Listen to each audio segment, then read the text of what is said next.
This is a Bryton bicycle computer. This thing is pretty darn slick. I really like it. First, it has an optically bonded screen. That means more than you might think. So let me power this up so I can show it to you. So no matter what angle I give it to you, the screen does not look blurry. And that's because there's no air gap between the top, this part here, and the actual emitter, the actual liquid crystal display on the bottom. It's bonded from top to bottom. That air gap is what makes it hard to see these things sometimes. It's also got a really nice light. It lights up really nice. So even when you have glare, you can see this in low light conditions. Even without the light, you can still see it because it's that nice high contrast black and white screen that's optically bonded. So there's no air gap in there to create that that illusion layer in between the layers, which causes a problem. It shows speed, altitude gain, distance, ride time, and then you can change modes.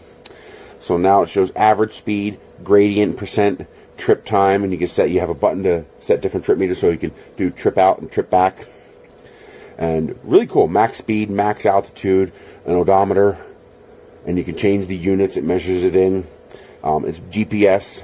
This is Bluetooth, which means this connects to your phone in an app, and you can also share that data with other apps.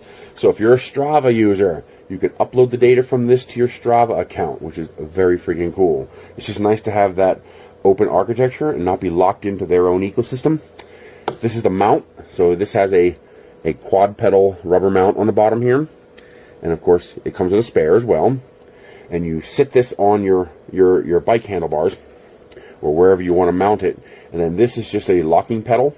So this sits like that, and you have these rubber bands that you wrap around your bar, your stem, or whatever, wherever you mount this. And this just clicks into place. It locks in place like that. And it does actually lock, so it's not going to fall out. And then you twist to unlock and take it off again. It also comes with a heart rate monitor. And I'm actually pretty impressed that this looks like it should be big enough to fit me. And that's really, oh yeah, that'll fit me.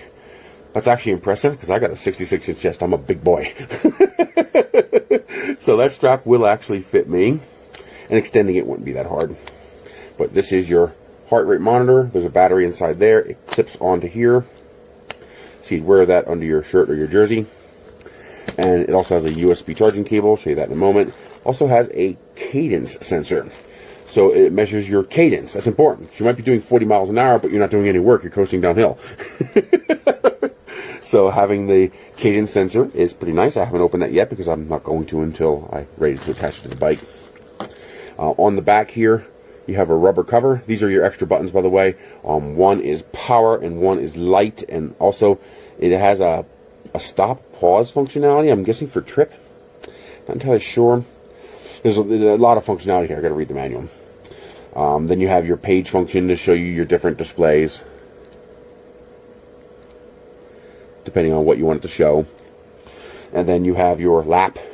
So if you're repeating a loop, you can do a lap, and then you can compare the laps. Pretty cool. I love the light up feature. I love the built-in GPS feature. I love the cross-app compatibility. Here we go. We're turning it off. Now it's shutting down. And 35-hour active battery life, which means this will record pretty much any trip you're likely to do. Not too many people ride more than 35 hours continuously straight. And then, of course, all you have to do is plug it into micro USB to charge it up underneath that rubber flap there. It does come with the micro USB cable. I'm impressed. This is pretty cool. You know, very, very little sensors to have to hook up. You don't need a wheel sensor and all that stuff.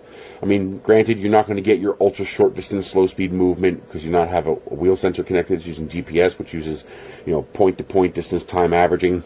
But it's pretty darn reliable. I mean, in the past, when I've used my phone versus my cycle computer, the difference was less than a quarter mile over a 50-mile trip. I don't know about you, but I could ignore that difference, and this is probably better. Overall, nice. I'm impressed. They did a good job. The design is good. It's compact. It's small. It's not in your face, so people aren't going to go, ooh, something to steal. And plus, of course, this stays on your bike, and if you stop somewhere to take some pictures or grab a bite to eat or whatever, all you got to do is twist that bad boy off and toss that in your pocket, and now your very expensive cycle computer does not stay on the bike. Not bad. Bryton, you did a good job on this. I'm impressed.